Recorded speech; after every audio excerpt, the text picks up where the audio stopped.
Michał Wołodyjowski, mały rycerz. No, chyba nie ma w Polsce osoby, która by go nie znała. Bohater, wzór wszelkich cnót, patriota gotów na absolutnie największe poświęcenia. To jest postać, która tak głęboko wrosła w naszą kulturę, że no cóż, czasem wydaje się bardziej prawdziwa niż niejedna postać z podręczników do historii. Ten jego literacki tytuł to symbol po prostu niedoścignionej biegłości w sztuce wojennej i niesamowitej odwagi. W powieściach Sienkiewicza pan Michał jest właściwie wszechobecny. Pojawia się w każdym, ale to każdym kluczowym momencie tego niezwykle burzliwego XVII wieku. I co ważne, zawsze po tej właściwej stronie. Ach, i to jego słynne powiedzenie. Nic to. Prawdziwa kwintesencja stoickiego spokoju i tego żołnierskiego hartu ducha. Nieważne, czy to jakaś osobista tragedia, czy śmiertelne zagrożenie dla ojczyzny, jego odpowiedź jest zawsze ta sama. To hasło weszło przecież na stałe do naszego języka. No właśnie. I tutaj zaczyna się nasza opowieść. Czas na małą pracę detektywistyczną. Oddzielimy literacką fikcję od twardych, historycznych faktów, żeby odkryć, kim tak naprawdę był człowiek, który stał się inspiracją dla tej nieśmiertelnej legendy. Dobrze, więc na początek przyjrzyjmy się temu, co wszyscy świetnie znamy. Temu potężnemu wizerunkowi kulturowemu. Kim jest Michał Wołodyjowski w świecie literatury? I tu dochodzimy do samego sedna sprawy. Bo z jednej strony mamy Michała Wołodyjelskiego, tego wyidealizowanego, literackiego herosa narodowego, a z drugiej Jerzego Wołodyjelskiego, autentycznego pułkownika, którego nazwisko i służba posłużyły Sienkiewiczowi za, powiedzmy, fundament. To będzie prawdziwe starcie mitu z rzeczywistością. No to co, przenieśmy się w czasie i poznajmy postać historyczną. Kim był ten człowiek z krwi i kości, którego życie zostało, no nie ma co ukrywać, kompletnie przyćmione przez jego literackie alter ego. Żeby zrozumieć Jerzego, musimy najpierw zrozumieć świat, w którym przyszło mu żyć. Kresy. To nie było spokojne, sielankowe miejsce. Wręcz przeciwnie. To była strefa wiecznego zagrożenia, taki front, który właściwie nigdy nie zasypiał.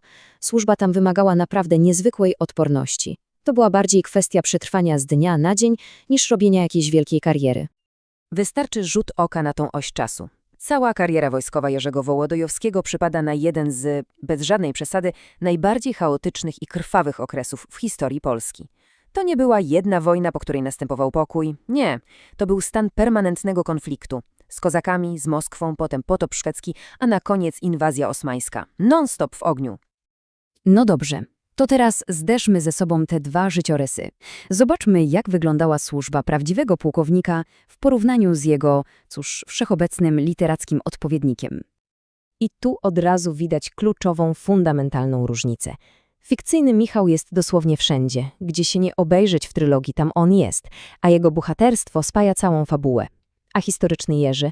Cóż, archiwa mówią jasno, był oficerem, ale wyspecjalizowanym w obronie jednego konkretnego regionu, południowo-wschodnich Kresów. Owszem, był szanowanym i skutecznym dowódcą, co do tego nie ma wątpliwości, ale na pewno nie był takim ogólnonarodowym superbohaterem. Ta tabela świetnie to podsumowuje. Widać tu czarno na białym, jak Sienkiewicz metodycznie budował swój mit.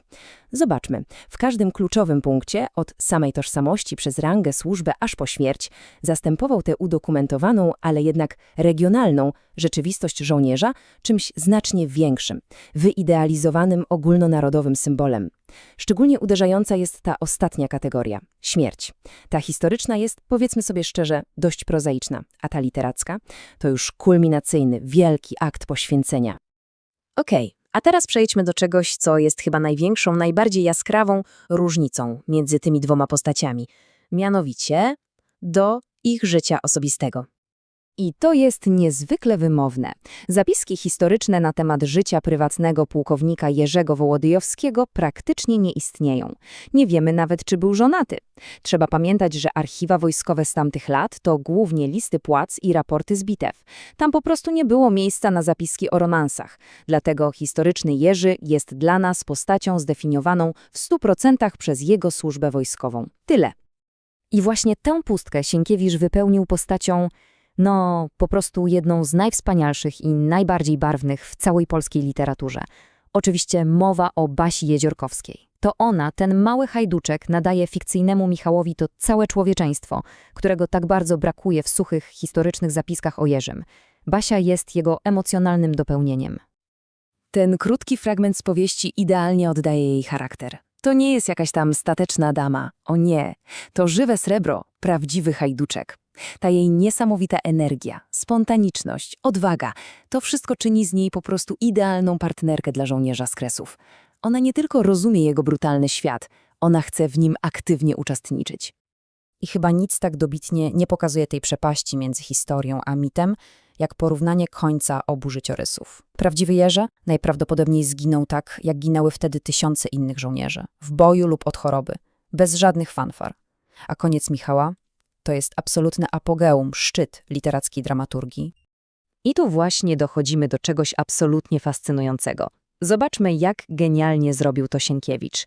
Wziął autentyczne wydarzenie, upadek Kamieńca w 1672 roku, ale w środek tej historycznej klęski wplótł całkowicie fikcyjny, heroiczny akt. On dosłownie przekuł historyczną porażkę w moralne zwycięstwo, dając zniewolonemu narodowi symbol poświęcenia, którego tak bardzo wtedy potrzebowano. No właśnie, pytanie brzmi, dlaczego? Po co to wszystko? Jaki był cel tej, bądź co bądź, gruntownej przebudowy życiorysu prawdziwego, historycznego pułkownika?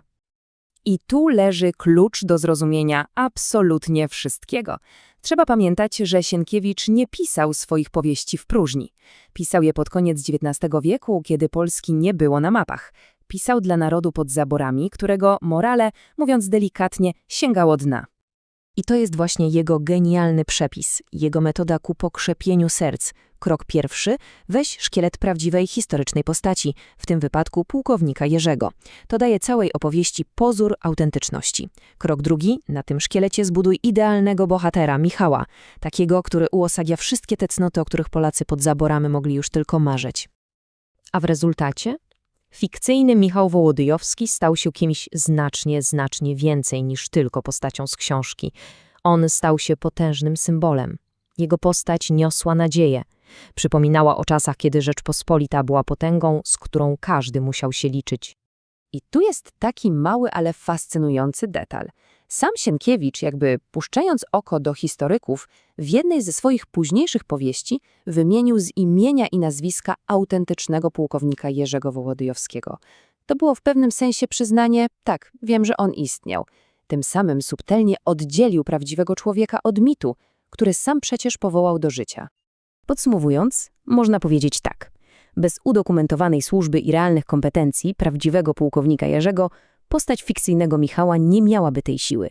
Ale to dopiero genialna literacka obróbka Sienkiewicza dała narodowi bohatera, który był w stanie naprawdę pokrzepić serca. Jeden dostarczył solidny fundament z faktów, a drugi dostarczył natchnienia. I to jest właśnie pytanie, z którym warto na koniec zostać.